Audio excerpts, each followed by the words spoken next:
The day the council called me to the Hall of Thrones, the ceiling cracked. Not metaphorically. Cracks spidered across the crystalline dome as if the sky itself were warning me. I, Elaria, the weakest Omega of House Veylan, barely strong enough to lift a blade, stood frozen while the aristocrats whispered, their eyes slicing me like shards of light. But that was only the beginning.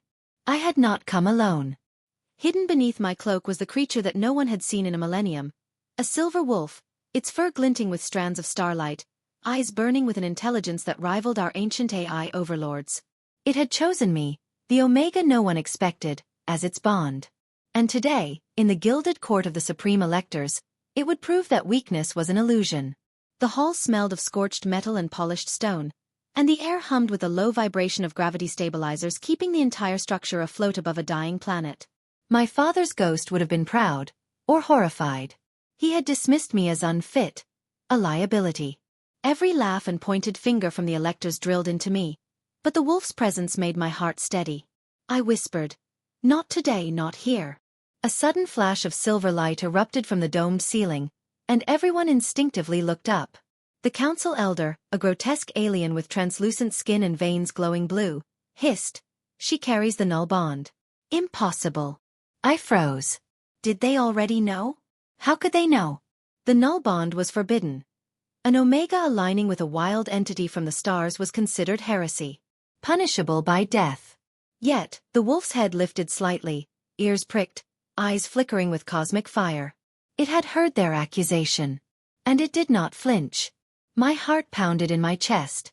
Each breath felt like inhaling molten iron. Yet, in that furnace of fear, I sensed the pulse of the wolf, and it spoke not in words but in resonance. A song older than the council, older than the planet. We are more than what they see. I stepped forward, trembling but deliberate. The elector's eyes narrowed. You dare enter this hall with a null entity at your side, Omega? The elder rasped. His voice shook the dome, and I could feel the pressure drop around us. You defy centuries of law, tradition, and blood. I lifted my chin. I do not defy, I said, voice surprisingly steady. I simply awaken. Murmurs rippled through the assembly like a storm over an empty desert. They did not understand. No one had seen the bond between an Omega and a stellar wolf for 1,000 cycles. They only knew it was forbidden, unpredictable, dangerous. Then, without warning, the wolf shifted. Its form shimmered, expanding and stretching until it towered over the room, recoiling with silver plasma, eyes twin novas of fury and intelligence. The electors froze. The ceiling trembled again. A micro-hook of panic raced through the crowd. What is this creature capable of? I raised my hands slowly. It will not harm unless threatened, I said. My words were calm, but my heart pounded against the cage of my ribs. The electors whispered among themselves, fear and fascination mingling. But that was only the beginning. The elder's translucent skin flickered violet. This is preposterous, he hissed. An Omega should not command a null entity. Your lineage does not warrant this. And yet, the wolf's low growl rumbled like distant thunder. Lineage, it seemed to say, is nothing when power is true. A chamber servant dropped a data crystal, and it shattered on the marble floor. From it, an archive projected holographic images of past null entities, all of them bound to the electors or destroyed for disobedience. The crowd gasped. Even the aliens whose species had once dominated galaxies paled at the images. I felt my pulse slow. The wolf pressed closer, its massive head brushing my shoulder. They will kneel, it whispered into my mind. And they will remember. The elder sneered. Show us then. Show us what this bond can do. The hall darkened as if the structure itself were holding its breath. I nodded to the wolf. It leapt forward, and the floor beneath its paws cracked, releasing silver energy that spread like veins of molten metal. It howled, a sound that split reality. A howl that reached the eyes and hearts of every elector present. Suddenly, the microhook. The walls themselves shivered. A secret chamber, previously invisible, slid open above the throne, revealing a holographic archive of the Council's darkest secrets. Betrayals, assassinations, forbidden experiments, the suppression of countless worlds, all laid bare. Gasps and screams filled the hall. My silver wolf had not just displayed power. It had revealed truth. The elder's eyes widened, and he clutched his chest. No. This cannot. But that was only the beginning. I felt a surge of clarity. Years of ridicule, years of being dismissed as weak, vanished into a singular purpose. This court has thrived on fear and lies, I said, voice steady, resonating with a force I had not known I possessed. And yet, you mock the weakest among you. You mock the Omega. A sharp gasp ran through the room. She speaks with the authority of a storm. The wolf's silver fur shimmered brighter, the air around us humming with energy. I realized then that its bond to me was not only protective. It amplified my presence, my voice, my very essence. The electors, for the first time, truly saw me.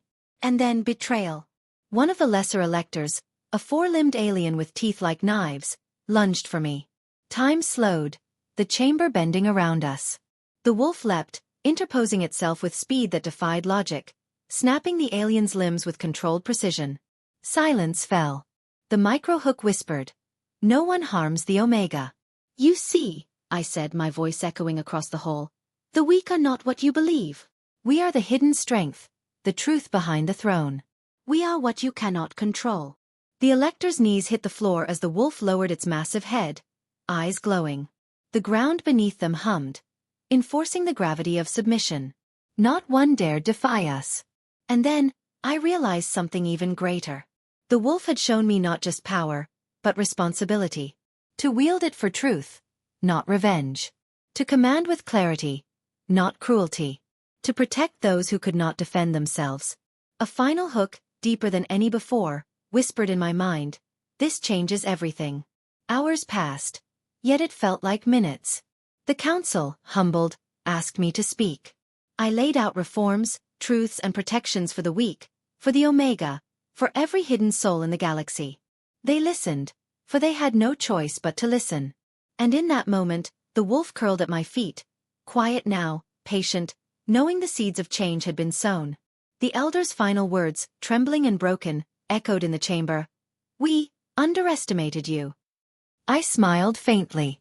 Underestimation is a luxury you can no longer afford. As the court dispersed, I felt the wolf's warmth at my side. Together, we had rewritten what it meant to be weak. Together, we had made the powerful kneel, not with tyranny, but with the undeniable truth of strength intertwined with justice. And as the domed sky above shimmered, reflecting the dying light of our planet below, I whispered into the ether, "Let them remember the Omega who commanded the silver wolf. Let them never forget." A final microhook. A distant rumble hinted that the universe itself had taken notice. Somewhere, across the void, eyes not seen in 1,000 cycles were watching. The game has changed. But that was only the beginning. I turned toward the exit of the Hall of Thrones, the wolf padding silently beside me, silver fur glowing like a second sun. Every elector who had mocked me now knelt in awe and fear. And somewhere deep in the dark void of space, I felt the stirrings of a destiny I had yet to fully comprehend. I did not look back. For the first time in my life, I walked unafraid, not as the Omega they scorned, but as the bond-bearer, the silver wolf's chosen, the one who had made the entire court kneel. And I knew with absolute certainty that the universe would never mock me again.